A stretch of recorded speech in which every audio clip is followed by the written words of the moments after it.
that's just going to sit back and, try to, throw from the pocket. He's not Tom Brady, where he's just sitting in the pocket, throwing from the pocket and all that kind of stuff. He actually can use his legs. You can actually use that run keep. You can threaten the defense with your running ability and then still be able to drop back and hit dimes and hit people in stride and all that kind of stuff. And Cliff Kingsbury is used to coaching that type of player. So it was the best fit for the situation, regardless of what outside noise meant and, how people were so much caping up for Eric Bieniemy and how much he deserved to get a job because of what he did in Kansas City and all that kind of stuff. And as a business owner, you got to be thinking like that. You got to be thinking, who's the best person for this specific position, this specific job? And that's how you get ahead. That's how you build success. That's how you reach a level of sustainable success. All right, success over the period of time. It's one thing to just get a couple wins here and there, make a sale here and there, all that kind of stuff. But it's another to put people in the right place to where you're successful over a period of time. That's what you should be chasing.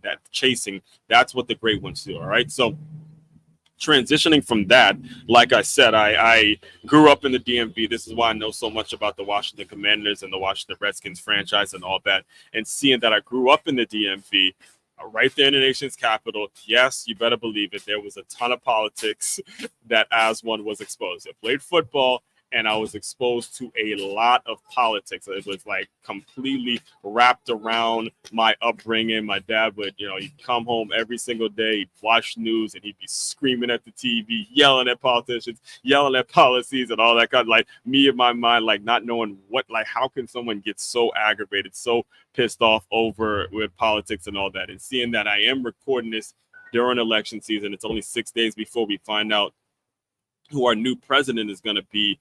The thing that actually inspired the topic of this episode was the recent interview that JD Vance had with Jake Tapper. So before I go any further, before I start talking about it, I want to play you guys a clip. Of just a little bit about what JD Vance had to deal with this quote unquote journalist, this person who's supposed to be objective, the person who's supposed to be like, since when do journalists start arguing with the guests that they have? They're supposed to be there asking them questions and letting them answer, not cutting them off and all that kind of stuff.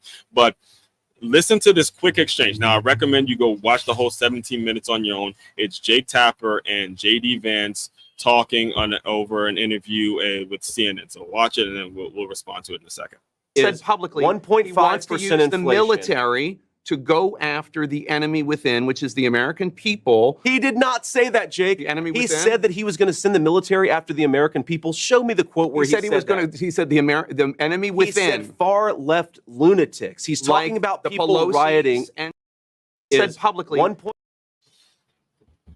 right. So, like I said, go watch the whole thing on your own. I recommend you do that. All right. And what bothers me about that whole clip, what bothers me about that whole exchange that they had is, it was about a week ago. All right, it's about a week ago where Kamala Harris, all right, current vice president and a Democratic nominee for president of the United States. We all know the name at this point, right? She had an interview with Brett Barrier, in which had this similar tone. There was a lot of fire back and forth. There was a lot of quote unquote cutting people off, and there was a very tense interview, right? And I remember the next day listening to segments about how Brett Barrier, well, first of all, it was only 25 minutes, and it was said that Brett Barrier, he was waiting for her. She was late for the interview in itself. So obviously he had to get certain questions out. So that's just going to say that now. But based on the exchange and how heated that exchange got between Brett Barrier and Kamala Harris, a lot of people came out the next day. There were segments, there were actual segments about how he was so rude to her, how he doesn't need to be cutting off the vice president like that, how he's misogynistic, how he's, playing all into a lot of the Democratic talking points that if you're anything like me, you've kind of gotten tired of hearing at this point, right? So the question I have, and you could put your answer in the chat or whatever it is where's the segments for JD Vance? Where is the uproar? Where's the, hey, Jake Tapper, you're supposed to be an objective journalist. You're supposed to be the one asking him the questions and letting him answer the questions and not attacking him and trying to, paint pictures of not trying to get him to say certain things and trying to insinuate certain things, trying to put words in his mouth and all that. Where is the segments for that? You see, whenever I talk politics, whenever I talk this election season, and I never would be the irresponsible. I'll never stoop to the level. I'm still moved, by the way. I am still moved. All right, still moved by Michelle Obama's famous, they go low, we go high spiel. I'm still moved. I still believe in that, even though again the words and the actions aren't really measuring up lately when it comes to a lot of the shit that the Democrats are doing. But when it comes to my criticism or what bothers me about Kamala Harris, it is not her. I believe she's an incredibly accomplished lady. I believe that if she wasn't running for president, I would have nothing but kind things to say about her. I think she has done some incredible work for herself, her career, everything she's done deserves to be commended. The only criticism that comes on my end is to what is around her and the way the double standard and the way people are reacting to her versus the opponent. You're not holding, and then to have the audacity to say she's being held to a higher standard when you know that, first of all, if she was being held to a higher standard, that's the way it should be. She's currently in office, so she should be being held to a higher standard. That's exactly the way it should be. Now, the fact that you guys would stoop to that and you see an interview like this, if there's no uproar, there's no, hey, Jake Tapper, you don't talk to your guests like that. You don't interrupt them. You don't cut them off. He said it in the interview. And I know I didn't play the clip because I don't have time to. And eventually I'll learn how to, I'm catching up with my YouTube. It's time for me to become one of these like legendary YouTube dudes that know how to play clips that, react to it. I'm working up to that. But if you watch the whole thing, he said it. JD Vance said it in this interview. He wants to talk about why grocery prices are so high. He wants to talk about the plan, why gas prices are so high. He wants to talk about the actual economy. He wants to talk about the things that American people care about and why they are voting and what they're hoping to get out of their president. And all you want to talk about is what somebody who used to work for Trump said about him and what they call him, so you can continue to feed this narrative that he's some sort of a menace to society. And on that point, and this is the issue. And I spoke about this earlier this morning when I was talking about how embarrassing it is for Kamala Harris to be a 49ers fan. The Dyer, has come out and said publicly that she's a San Francisco 49ers fan, and you have one of the star players from the San Francisco 49ers wearing a MAGA hat, like making a point to go wear a MAGA hat for your team. You were in San Francisco, all right? The reason that somebody would go out of their way to do that is because when you spend so much time, so much of the 90 days that we have seen this woman on the campaign trail, so many interviews, so many things that have been said, it has been so much. What's up, bro? It has been so much about how bad Trump is. So much of that. When you trash your enemy I don't want to call it enemy, but when you trash your opponent to the point that the people who do love Trump, the people who are diehard supporters of Trump, he obviously has millions and millions. He has over half the country is supporting him. And when you trash that individual and you don't have the decency to even have any respect for your opponent, eventually these things start to catch up to you. Eventually that mindset, eventually that energy that it takes to beat someone down and bash them and trash them and trash them over and over again. Eventually that stuff starts to catch up to you, and you get folks who really wake up. You really get folks, a critical thinker like myself. I don't have a dog in the fight.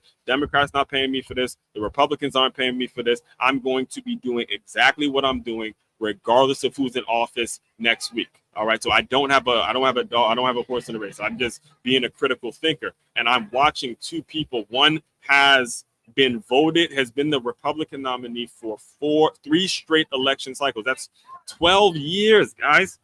4 times, do the math. That's 12 years of this man. It's for some reason he's making it. For some reason he continues to make it to the top of the ticket. And then you have, obviously one of those years he was obviously already the president, but at the same time, even though he wasn't there, at some point we'll say 2. Then we'll say 2 elections if you want to get technical. But for twice now, he's been voted there, and this opponent is only there because the previous person that was actually voted in, Joe Biden, he just dropped out. He gave us no explanation as to why he quit. She gives us no explanation as to why he quit. The only thing that we hear whenever the question gets posed as to why he dropped out is, I think history is going to look back and say, you know, he made a great move for the American people, or he did something really nice for the American people, or selfless. That's usually the word they use. Oh, you did something so selfless for the American people by dropping out, which I don't see how you come to the conclusion of it's selfless when we don't even know the reason why. We don't know what happened to him. We still don't know. The only thing we know is he had a shitty debate. He got his ass kicked on a debate, and a couple weeks go by and he quits. There was never a specific reason. The only thing that got said was, you know, it'd be most beneficial for my party. And if that's the case, who's really running things? If your reason is the only reason you're going to give us, and I'm not going to stay on here for too long because I'm trying my best to, I'll get on to the next topic soon. But if your only reason for actually leaving and dropping out the race, and you got to think 4 years ago, they spent so much time. There were so many people voting for Joe Biden. You got Trump out of office. You guys did it. Congratulations. You win, right? You know, we did what people thought that they needed to do and got Trump out, and now all of a sudden Biden's in. And for him to leave 4 years later after some debate that he didn't do well, and then for your reason for leaving to be, oh, I'm doing it because it's in the best interest of my party. How much power does the actual president have if that's the case? When you think about the whole logistics of it, if somebody goes and quits, if you're a sport, and you know, I'm breaking it down for my sports team, my people that keep up with sports, I'm breaking it down for my people that are in business, are business owners as well. If you just decide as a leader that you're going to go and quit because you had a bad day or a bad debate or you had a bad showing, and not give one reason, not real reason as to quit other than, oh, it's in the best interest of my party, or it's the best interest of the people that are kind of my team or whatever, then how much power do you actually have? How much power did you really have? Really? Right? So it's just using common sense. It's understanding the theme of today. Like I said, we're talking the right replacement, and this episode was actually inspired by, you know, JD Vance and his fiery exchange with Jake Tapper, who also, by the way, was a moderator. He was a moderator at the debate between Trump and Joe Biden. So you get the moderator who's supposed to, again, be very straight down the line, be very, hey, I'm not going to tell you who to vote for, and not attack a certain candidate or not be favorites or favorable to a certain candidate. And you get him, of all people, going at it on TV with JD Vance, who is the vice president nominee for the Republican Party at the moment. And he was the one that was actually moderating the debate. All right. That's what I mean when I say the right replacement. And I'm bringing this up. Because I loved what I saw from JD Vance. Absolutely loved it. And you're talking to a Michigan fan, a diehard Michigan fan. I don't like to speak too kindly of Ohio State people. You know, it would hurt me this morning to kind of praise Nick Bosa for what he did and all that. And now I'm praising JD Vance, you know, Ohio State guys and all that. But listen, credit deserved. When credit is due, you got to give credit where credit is due, regardless of my allegiance to Go Blue and the Wolverines and all that. I got to give him credit for the way he handled himself in that interview. You just have to. I don't care how much you love Kamala Harris. I don't care how much you hate Trump. I don't care how much of a Democrat you may be, but you got to give him credit for the way he kept coming back. He's like, look, you're not going to come at me and try to talk to me as if I'm going to say something negative about Donald Trump. He has a party, he has a side, he picked his leader, and he was able to defend that leader in a very articulate way. I mean, just going back at him, every little objection, every little thing he threw at him, he goes, nah, you're not doing this, everything. And he was just going at him. I thought that was about to just in the ring. You know, I'm a boxing trainer too, so I was like, I like this guy.